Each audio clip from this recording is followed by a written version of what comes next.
সরকার থেকে পদত্যাগ করে জুলাই আন্দোলনে অগ্রণী ভূমিকা রাখাদের নতুন দলের অত্যন্ত গুরুত্বপূর্ণ দায়িত্ব নিতে যাচ্ছেন নাহিদ ইসলাম।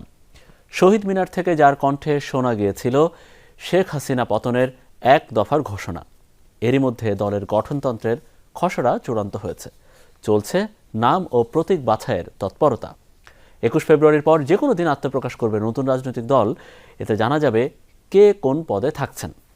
তানভীর মোর্শেদের ক্যামেরায় আমাদের সহকর্মী লামিয়া তিথির রিপোর্ট। জুলাই বিপ্লবে আওয়ামী লীগ সরকার পতনের আন্দোলনে নেতৃত্ব দিয়েছেন অকুতভয় ছাত্রনেতারা। তাদের নেতৃত্বেই আসছে মধ্যমপন্থী ধারার নতুন রাজনৈতিক দল, যারা নেতৃত্ব দিতে চান নতুন বাংলাদেশকে। তবে জুলাই গণ অভ্যুত্থানের সম্মুখ সারির ছাত্রনেতাদের বৈষম্য বিরোধী ছাত্র আন্দোলন ও জাতীয় নাগরিক কমিটির সমন্বয়ে হতে যাওয়া নতুন এ দলের নীতি নির্ধারণে থাকছেন কে বা কারা। জাতীয় নাগরিক কমিটির সামনের সারির নেতৃত্ব বলছে এক্ষেত্রে এগিয়ে আছেন নাহিদ ইসলাম। সরকার থেকে পদত্যাগ করলে, যেহেতু পদত্যাগ করাটা তার দাপ্তরিক সিদ্ধান্ত থেকে জানানো হবে, করলে আশা করছি তিনি আমাদের সর্বোচ্চ নেতৃত্বের জায়গায় আসবেন আহ্বায়ক হিসাবে। কে আসলে মূল দায়িত্বটা গ্রহণ করতে আগ্রহী হবেন এবং স্পিরিটটাও মানে জুলাইয়ের যে আকাঙ্ক্ষা সেটাও বাস্তবায়ন হয়। নাহিদ ইসলামের অ্যাকসেপ্টেন্স, জনপ্রিয়তা এটার ব্যাপারে কোনো ধরনের কোনো নেই।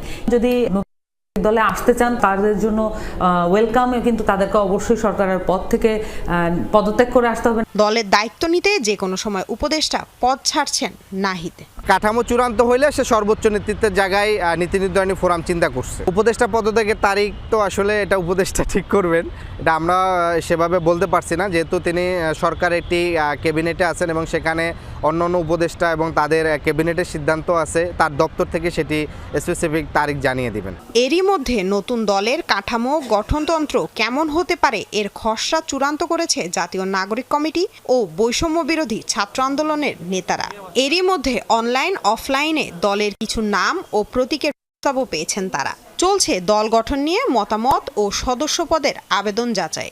নাম পাচ্ছি, অনেক ধরনের প্রতীকও পাচ্ছি, জাস্টিস, ডেমোক্রেসি, তারপর হচ্ছে নাগরিক মর্যাদা। বাংলাদেশের মানুষ অত্যন্ত রাজনৈতিকভাবে অত্যন্ত পরিণত হয়ে উঠেছে। যখন ফর্মগুলো আমরা দেখি, তারা যে ধরনের বাংলাদেশ চাচ্ছেন, তারা যে ধরনের দল চাচ্ছেন, এটা অত্যন্ত মানে এই উত্তরণকে নির্দেশ করে। সামান্তা জানালেন, নতুন রাজনৈতিক দলে জায়গা হবে না পরিবারতন্ত্রের। পারিবারিক যে লেগেসিটা আসলে থাকে সেটা আমাদের মানে রাজনৈতিক দলের ক্ষেত্রে প্রযোজ্য নয়, কারণ এখানে বাংলাদেশের মানুষ তার স্বতঃস্ফূর্ততা দিয়ে এখানে গণ অভ্যুত্থান ঘটিয়েছে এবং স্বতঃস্ফূর্ততাই হচ্ছে এই দলের লেগেসি। গণ অভ্যুত্থানে সফল হওয়া দেশগুলোর ইতিবাচক সব তাকে কাজে লাগাতে চায় জুলাই অভ্যুত্থানের শিক্ষার্থীদের নতুন এ দল। এর আগেই তারা জানিয়েছেন নিবন্ধন নিয়ে ত্রয়োদশ জাতীয় সংসদ নির্বাচনেই নামতে যাচ্ছেন ভোটের মাঠে।